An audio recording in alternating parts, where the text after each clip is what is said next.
Hello, welcome to the Rutgers Podcast, Episode 1. On today's show, we have your average Joe Rutgers student, SAS sophomore, Paul Rando, talking about how to write the 21st century story of Rutgers.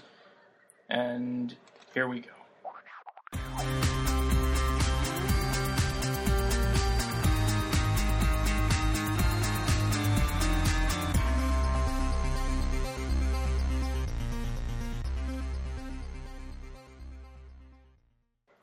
So, Paul, tell me, what is the story of Rutgers? Well, Ryan, as you know, we're all familiar with the urge to tell our own story, so to speak. Journals and photographs have served humanity's desire to document its own life for millennia, in the hope that somebody will find that person's story interesting. But I think that instinct is becoming outdated. Why is that? Well, consider a few works of 21st century literature like The Ballad of Abu Ghraib, Treme, and Gods Without Men.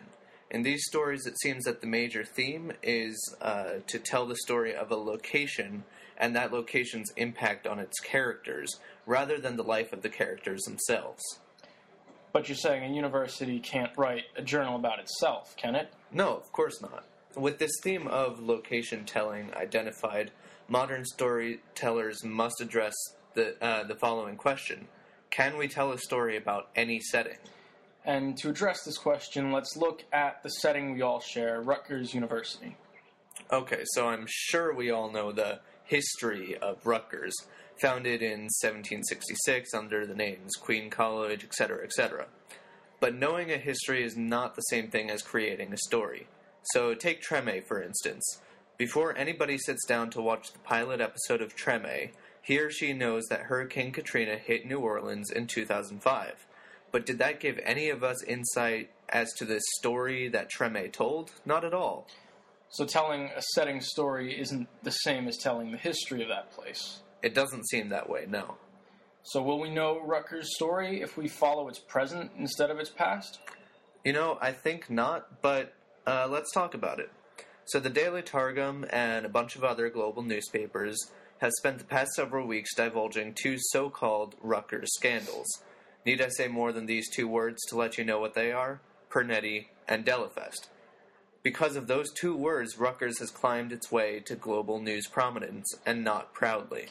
So you're saying the story of Rutgers is a fall from grace, as it were? It seems that way, doesn't it? Think about the Ballad of Abu Ghraib. In that story, we see soldiers at Abu Ghraib prison in Iraq behaving in extremely cruel ways.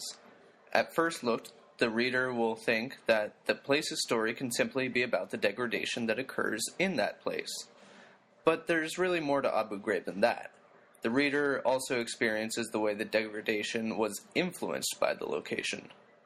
So then knowing what happened on Delafield Street or at Rutgers basketball practices isn't enough to know the story of the university? No. So how do we figure it out then? You know, I believe that telling the story of Rutgers or anywhere else is dependent on knowing the impact Rutgers University has on its students and faculty.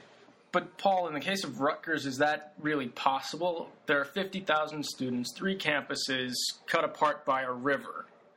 We have one newspaper, and the parody newspaper, The Medium, outsells it occasionally.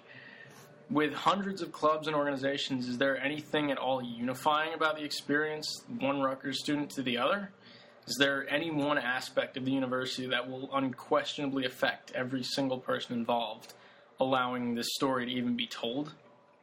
Perhaps not, though. It may be that the quote-unquote Rutgers experience is too vast to be told in the 21st century method. You see, for a place to have enough impact on the characters, so to speak, there does have to be some kind of unifying experience, like you said. All the survivors of Katrina and Treme experienced that hurricane and the rebuilding process. All the soldiers in Abu Ghraib experienced the same war. In Gods Without Men, all the characters that passed through the pinnacles of rock shared some kind of spiritual movement, whatever that may have been. And in that case, just as in all stories, life goes on even when the story is over. I think it's entirely possible that Rutgers University has become too massive, with too many campuses and programs and clubs for there to be a truly unifying factor worthy of writing a story. That's not necessarily a bad thing. It just means that Rutgers' story is already over. And so is this interview. Paul, thank you for coming, but that's all the time we have. That has been the Rutgers Podcast. Thank you for having me. Everyone, tune in next time. See you later.